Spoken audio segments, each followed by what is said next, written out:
Pessoal, sejam bem-vindos a mais uma resolução de questões do IFB. Eu sou o professor Henrique Costa, falando ao vivo com vocês aqui do Rio de Janeiro, sala da Barra da Tijuca. Ali ao fundo está o professor Gustavo ali, ó. E aí, pessoal, bem-vindos! Vamos estudar, a gente está em tempo aí, onde esses decretos estão malucos, onde a gente não sabe o que dá para fazer. O que dá para fazer é estudar, nem estudar que a gente tem que certificar.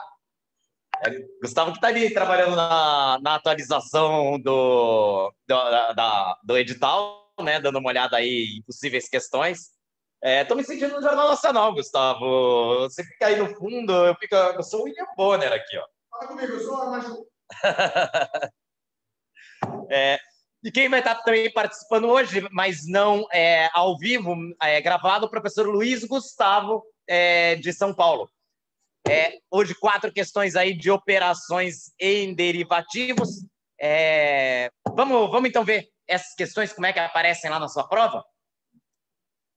Esse talvez seja o assunto mais complicado aí da prova do CFP, e assunto eliminatório. Tem que acertar no mínimo 50%. Então, assunto bastante importante, bastante relevante. Vamos então ver a primeira questão que o Luiz Gustavo vai comentar para vocês, e depois eu faço aqui os meus comentários em cima. Luiz, é com você.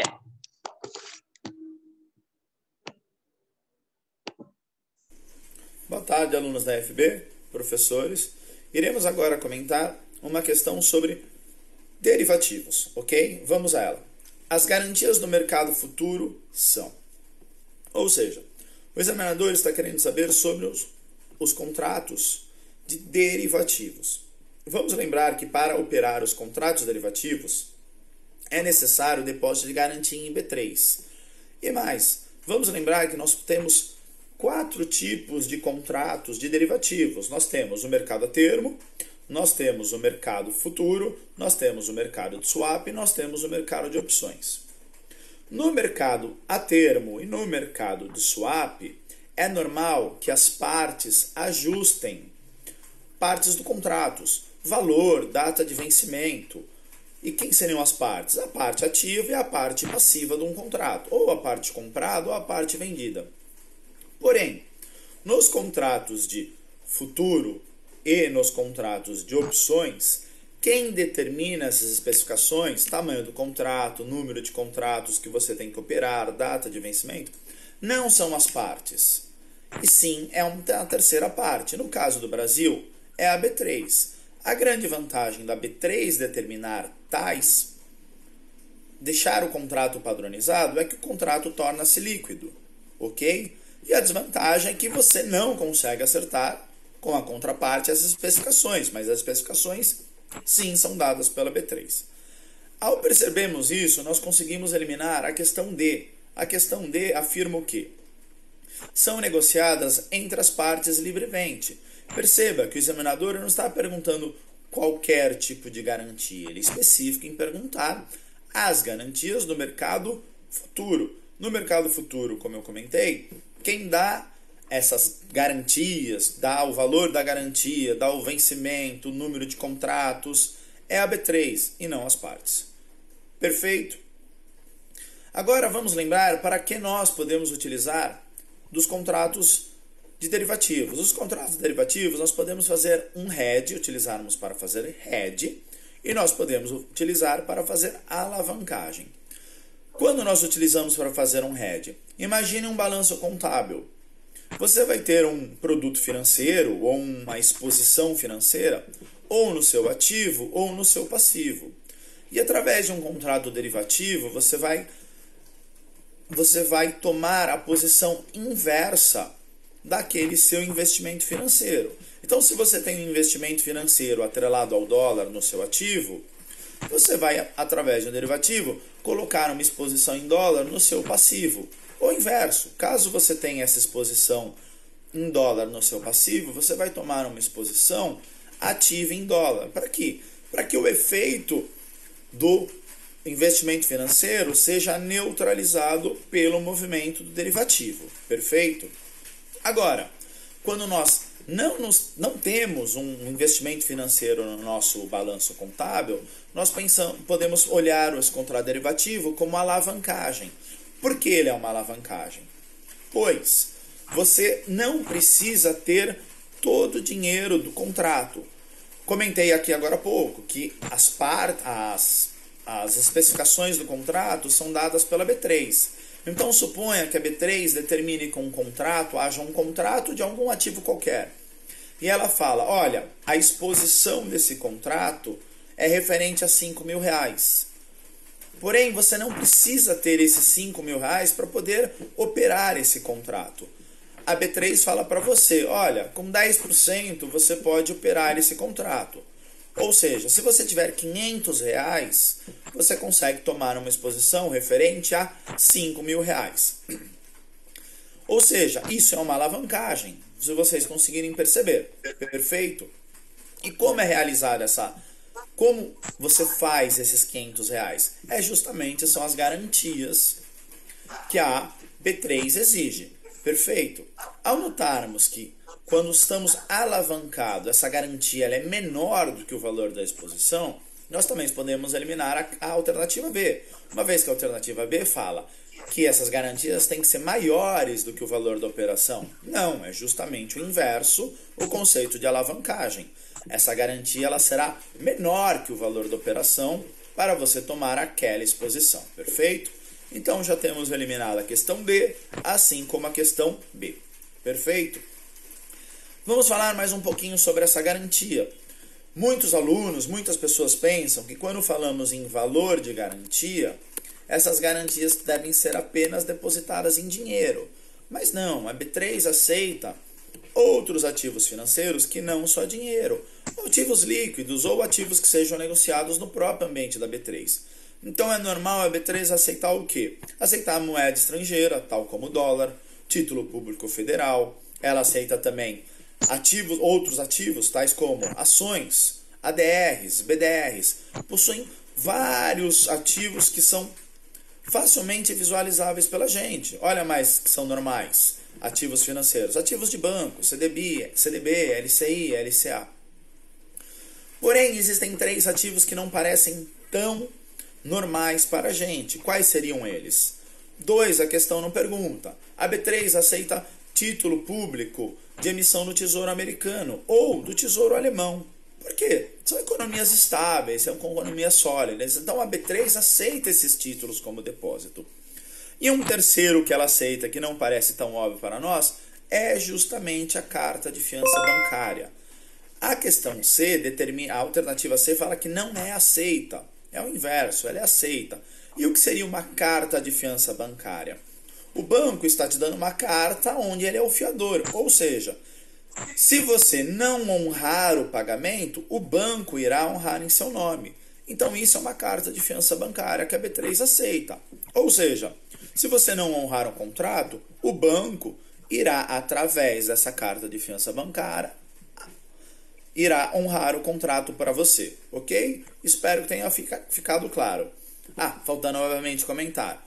Portanto, a questão que sobra é a questão A, alternativa A. Sim, as garantias elas têm que ser depositadas antes de operar o contrato. Por quê? Para a B3 saber justamente que você tem condições de operar tal contrato. Muito bom, uma aula aí do Luiz Gustavo, né, o Gustavo? Eu só não tenho o Luiz, mas a parte do Gustavo é tranquila. E, cara, é muito legal porque já traz todo um expertise com relação à questão mais importante na identificação aí da sua resposta, que é principalmente entender que não é só um tipo de garantia, uma gama de garantias que são aceitas ali pelas câmeras para poderem ser liquidadas em relação ao que a B3 solicita. Eu não tenho nada aí muito grande para complementar aí do Luiz Gustavo, mas é por isso que é importante fazer questão, né, Gustavo? Porque você viu, o aluno aqui aprendeu 4 matérias com uma questão só. Porque em cada alternativa que estava errada, o Luiz Gustavo foi trazendo, isso está errado por causa disso, aqui é alavancagem, aqui é RED. Então, o aluno aprendeu a alavancagem RED. aprendeu a diferença ali da padronização do futuro e das opções, e a falta de padrão do swap e do termo, que é outro conceito que é cobrado na prova. Aprendeu sobre essa questão da garantia, que realmente a gente, principalmente quem trabalha em corretora, está muito acostumado com a garantia em dinheiro, né? Não, a garantia em dinheiro. Mas você mesmo sabe que trabalha em corretora, você sabe que eu posso deixar minha garantia em ações, né? Se as ações são de primeira linha, a minha garantia é maior. Se a ação em segunda linha, aí a corretora só vai aceitar metade, né? Ela vai querer o dobro de garantia. E falou ali E aí veio com a alternativa correta ali, de quando que tem que ser feita, né? E aí a alternativa correta, só colocando aqui na nossa tela, a alternativa é A, né? Deve ser depositada antes do início do contrato. Isso, né? Eu tenho um complementozinho que normalmente eu uso para explicar para os alunos. Primeiro ponto, são 19 as garantias aceitas, segundo o que a B3 divulga no site. Então, é uma gama bem grande de garantias, provavelmente você não vai decorar todas elas, e isso nem é exigido. Então, é importante que você lembre do porquê que as garantias são exigidas. A resposta está dizendo que elas são depositadas antes do início do contrato. Qual que é a dica para você lembrar disso? Eu brinco com a galera falando que mercado do futuro é um mercado onde você está trabalhando com tendência de preço. Então, eu lembro de uma mesa de pôquer. Sei que pode parecer meio chato lembrar disso só como aposta, porque não é uma aposta em nada. É uma aposta, mas é uma aposta consciente. Então, o que a gente tem que botar na cabeça? Quando você chega para jogar pôquer, você não joga pôquer sem ter nenhum tipo de ficha na mão. Você precisa, antes de sentar na mesa, trocar sua grana por fichas, porque assim você vai ter poder para poder fazer suas apostas. Ou seja, antes de você negociar o contrato, é interessante que você tenha ali as fichas para poder fazer isso. Deixa eu chegar mais perto. Chega mais perto. Aí. E esse é o ponto. Então, o sentido de ser depositada antes do início do contrato é para que você tenha ali algo que seja executável e tangível e que sirva como garantia para a aposta financeira que você está fazendo. Seja ela uma aposta consciente, baseada em uma análise, seja ela uma aposta porque o teu amigo falou para você botar grana lá, porque tem gente que investe assim, tá? Não sei se vocês estão ligados, mas é por aí que vai. É isso aí. Luiz Gustavo que vai estar respondendo essa e outras questões a partir do dia 10 de maio, aí na Barra Funda, CPA 10, CPA 20 CE, e também tem a turma de agente autônomo de investimentos, iniciando no dia 10 de maio, segunda a sexta-feira, das 19 às 22. Vamos para a segunda questão, que essa sou eu mesmo que comento com vocês. Vamos lá, segunda questão. O lançador de uma put de ações tem o direito de comprar uma ação, a obrigação de comprar uma ação, a obrigação de vender uma ação ou o direito de vender uma ação. Essa questão bastante fácil. Uma pessoa que está fazendo agente autônomo tem que saber isso aí, né, Gustavo? Não dá para dizer que você pode ser um agente autônomo sem saber um conceito desse. O lançador de uma put. O que é uma put? Uma opção... já mostrei aqui a resposta, mas tudo bem. É uma opção de venda, né? É uma opção de venda. Tem que saber o nome em inglês, que às vezes a prova traz, principalmente a prova de AI, para quem já fez CPA 10 e 20 antes, normalmente já está em português, mas no AI vem muito em inglês. E o lançador é o vendedor, né? Então, ele é o vendedor de uma opção de compra.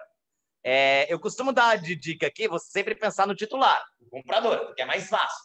Se eu comprei uma opção de venda, eu tenho a opção de vender.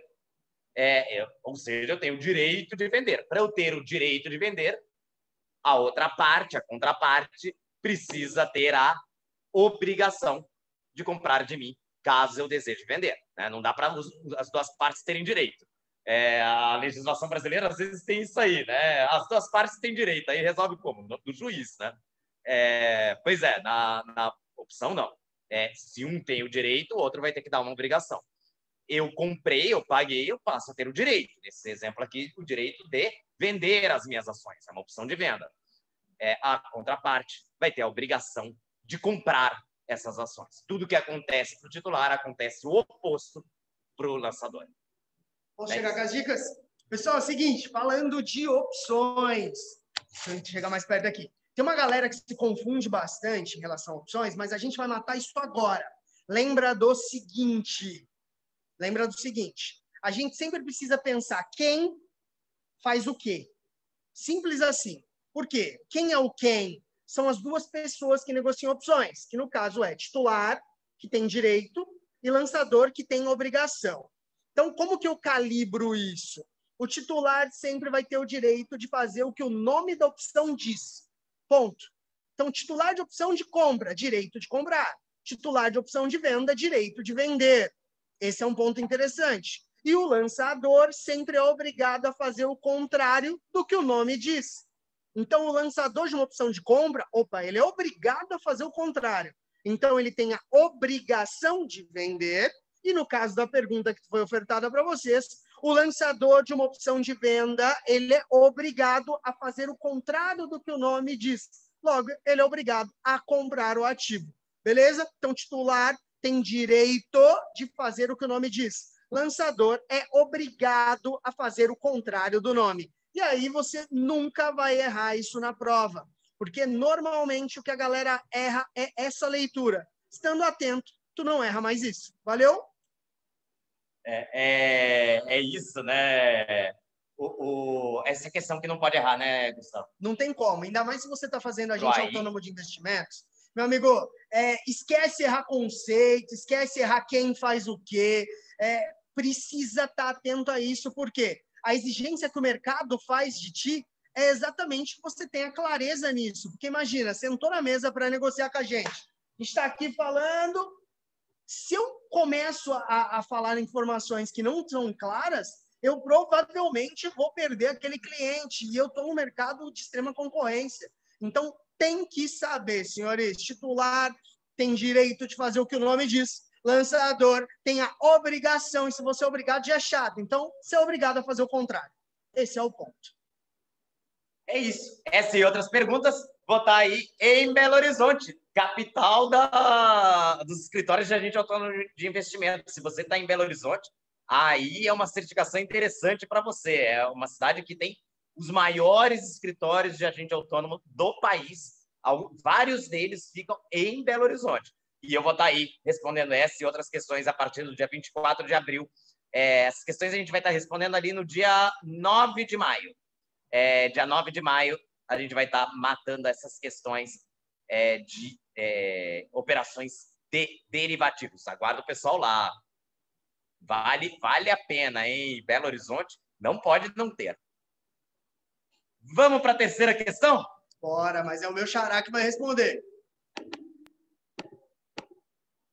Então vamos lá, Luiz Gustavo. Fala aí pro pessoal. Boa tarde, alunos da FB, professores. Iremos agora comentar uma questão sobre derivativos, ok? Vamos a ela. As garantias do mercado futuro são... Ou seja, o examinador está querendo saber sobre os contratos de derivativos. Vamos lembrar que para operar os contratos derivativos é necessário o depósito de garantia em B3. Opa, espera aí, pessoal, que vamos lembrar que nós temos... Tá trocado. Só um instante.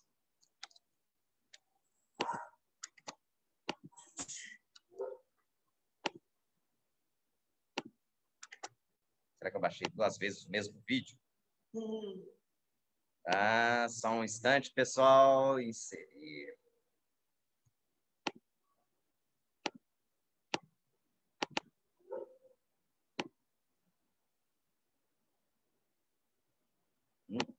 Dois.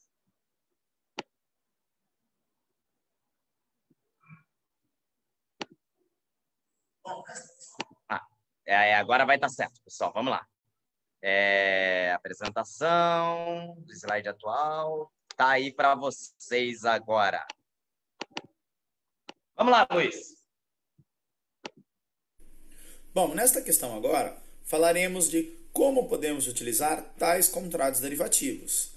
Lembrando, nós podemos usar para alavancagem e para hedge. Esta questão, ela quer saber especificamente como se utiliza contratos derivativos para hedge. Vamos a ela. O investidor, para realizar um hedge nas suas operações de ações, deveria, voltando àquele conceito de balanço contábil, Nós precisamos lembrar que nós podemos estar ativo, ter um investimento financeiro no nosso ativo, ou seja, nós compramos ações. Ou nós podemos estar tendo um passivo financeiro no nosso balanço contábil. Por exemplo, eu sou um importador. Por ser um importador, as contas que eu tenho que pagar, elas são em dólares. E eu tenho que mandar dólar para fora para pagar o carro que eu importei e pretendo revender no Brasil. Então, contabilmente falando, eu posso ter uma exposição financeira tanto no meu ativo como no meu passivo. Perfeito? E a operação de hedge é justamente isso. Eu vou tomar a posição contábil inversa desse meu ativo financeiro. No caso que eu comentei, um importador que ele vai ter que pagar uma moeda, vai ter que pagar uma conta em dólares, ou seja, ele possui um passivo em dólares. Para fazer hedge, ele gostaria do quê? De ter um ativo em hedge, um ativo em dólar, desculpem.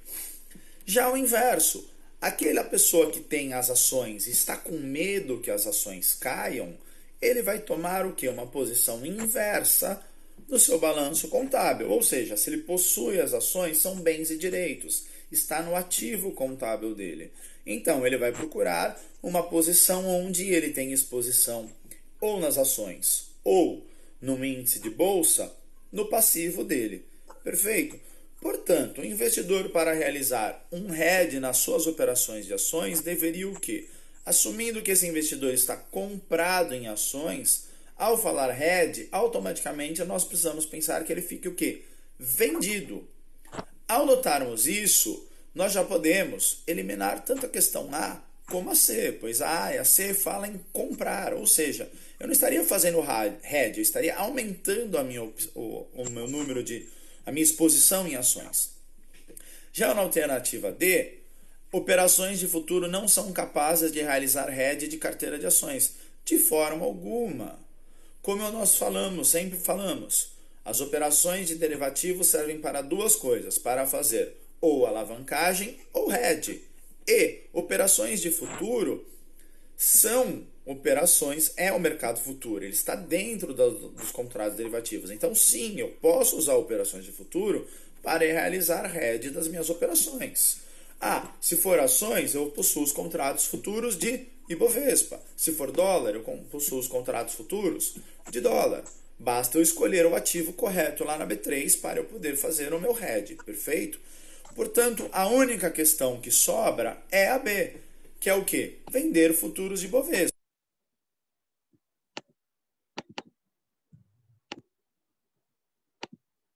Também é isso, né, Gustavo? Questão mais ou menos.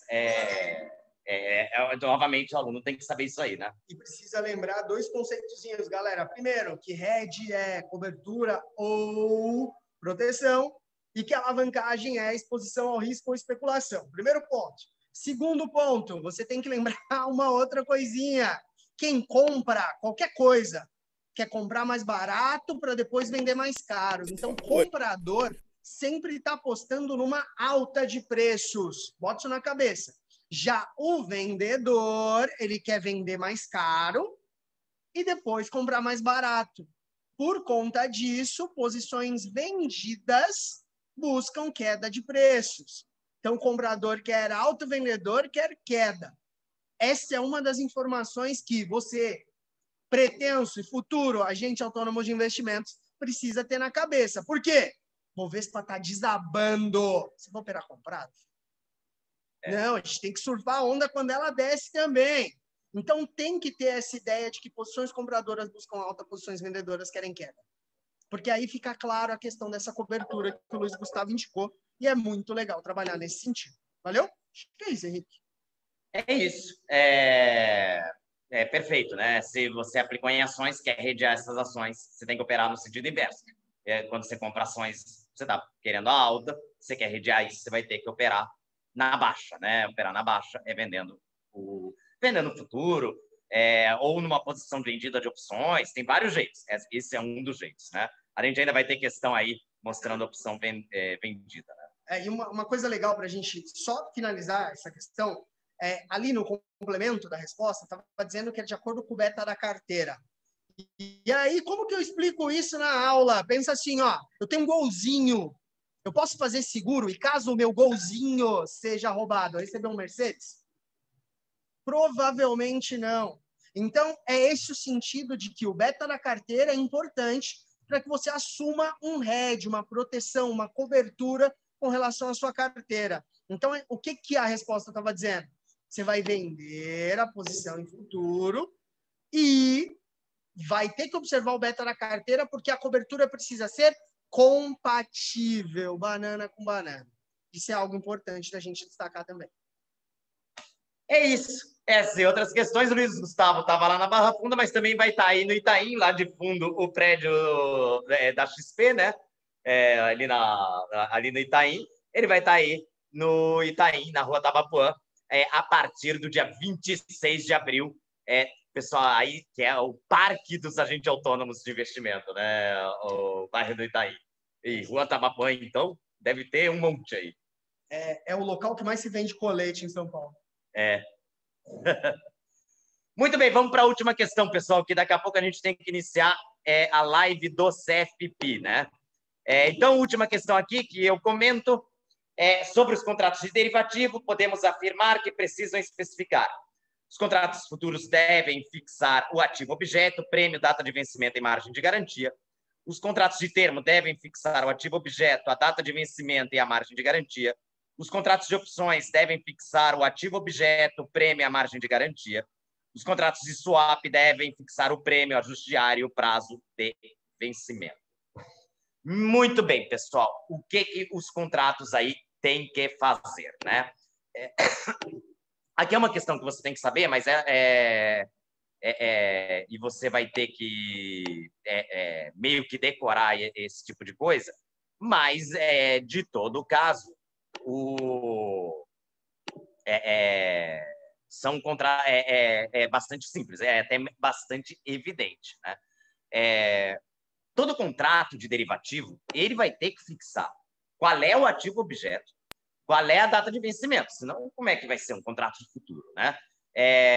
Então, ele tem que fixar o ativo objeto, a data de vencimento, ele vai ter que fixar obrigatoriamente um local de entrega, então todo contrato tem que fazer isso, porque onde vai entregar? É uma compra futura, onde vai entregar? É no sistema, pois tem que especificar, né? Então, essas coisas todo contrato vai ter que especificar. Só que aí, cada tipo de contrato tem uma coisinha diferente, né? Então, vamos lá já ver aqui a alternativa correta. Por quê?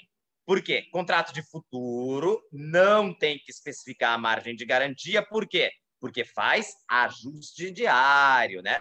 Todo dia a P3 vai dizer qual é a margem de garantia que você tem que depositar ou vai receber. Então, ele não vai fixar no momento do contrato a margem de garantia. Ele vai fixar ao longo do contrato, diferente do que o contrato a termo faz. O contrato a termo, sim, vai fixar o ativo, a data de vencimento e a margem de garantia. Por quê? Porque essa margem de garantia ela vai ter que ser combinada antes. O contrato não é padronizado.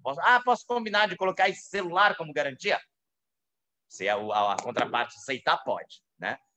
Vamos ver por que a C está errado. Os contratos de opções devem fixar o ativo objeto, o prêmio, perfeito. Só o contrato de opção é obrigado a ter prêmio, porque tem um comprador e um vendedor. Os outros têm um lado comprado e vendido. Não confunda lado comprado e vendido com comprador de um derivativo e vendedor de um derivativo.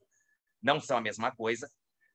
Lá, como tem um titular, um comprador, precisa esse comprador pagar alguma coisa para o vendedor. Isso chama-se prêmio, né? O que está errado é que a margem de garantia, na maioria dos contratos de opções, não há a definição de margem de garantia. De resto, está certo. E o swap tem que fixar o prêmio, ajuste diário, prazo de vencimento. Tudo errado, né? Só o prazo de vencimento que está certo. Prêmio não. O swap pode ter prêmio, caso esteja desbalanceado, mas não obrigatoriamente tem. E esses contratos não têm ajuste diário. Só o contrato de futuro tem ajuste diário. O prazo de vencimento aí está certo, né? Então, veja que cada alternativa errada tem só um item errado. É isso que você tem que prestar atenção aí. Não é isso, Gustavo? Gosto de falar que o que você vai confundir aí de cara é mercado futuro com termo. Então, qual que é a forma de você decorar o que é um mercado futuro, o que é um termo? Lembra assim, ó, o mercado a termo, você está fazendo uma compra e venda com liquidação futura numa data. É um lugar, um vencimento, uma possibilidade, efetivamente é a combinação de compra e venda futura de um ativo no futuro com uma data, com um vencimento, com uma característica. Isso, ao longo do tempo, pode variar, mas você não sofre com isso. Por conta disso, tem que ter margem de garantia definida. Porque a partir do instante que você definiu a margem de garantia, você vai ter segurança de que esse contrato vai ser sustentado para que esse vencimento ocorra. Já no contrato futuro, não tem margem de garantia definida no início do contrato. Por quê? Ao longo das variações, você vai observando e as margens vão sendo equilibradas através do ajuste diário. Então, a confusão que você não tem que fazer é: mercado a termo vai exigir sim uma margem de garantia definida, porque você tem uma data e um ponto de liquidação único no futuro. Já o mercado futuro, como ele tem um ajuste diário, a tendência é que você vá ajustando ao longo do tempo. E esse é o ponto.